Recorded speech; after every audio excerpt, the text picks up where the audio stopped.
each term. Giving Costco a green light. That was supposed to be the main topic at tonight's Bismarck City Commission meeting. KX News reporter Robert Sir joins us now with what happened tonight. Hi, Robert. Hey, Lauren. Now, as the Bismarck area continues to see population growth, that growth is attractive to businesses that continue to want to call the capital city home. And of those businesses that operate in bulk, but those hoping to walk through the doors of a Costco in Bismarck may have to wait just a little while longer. Just outside the busy Highway 83 corridor in North Bismarck sits nearly 23 acres of prime real estate. It's a piece of land so attractive, it's apparently caught the eye of Costco, the members-only warehouse chain.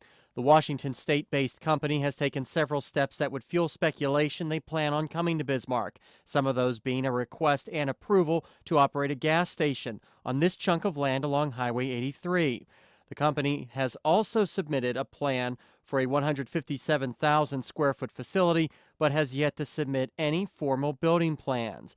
Bismarck Mayor Steve Bakken tells me he would love to see new businesses with jobs come to town. I've made no bones about the fact that, we operate as a business, the city of Bismarck, and facilitate economic growth. That economic development piece for me is a huge component of what we need to do as a community to be successful. At Tuesday night's Bismarck City Commission meeting, members were expected to vote on Costco's request to have the city annex land to them in what would appear to be the next step in the process.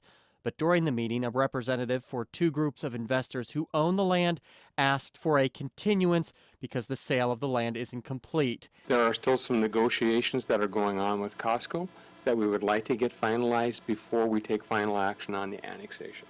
And in a nearly unprecedented move, the commission voted to continue the entire public hearing until August 27th, meaning it's technically still open to comment from the public. People I spoke with earlier were all for a Costco coming to the capital city. Yep, I do a lot of business at Sam's Club, but I think Costco would be a good addition to the Bismarck area because it's growing here. We're members of Sam's Club, but we've shopped at Costco before, and they do offer different stuff as far as you can purchase, and we're happy with stuff that we've bought from Costco before. Now, I spoke off camera with the representative for the landowners that you saw in that package, and he would not tell me what was holding up the negotiations specifically, only saying that they were ongoing. Also, everyone I spoke with today seemed to want the Costco, but they weren't exactly sure Bismarck could support two membership warehouses, except Mayor Bakken, Lauren, who tells me Bismarck is a hub for the western portion of the state and could easily support both the Costco and the Sam's Club. Well, thank you very much, Robert Sir, reporting live. We'll be sure to follow this story and keep everybody updated. The Wilson Basin International Airport is set to open in less than 60 days.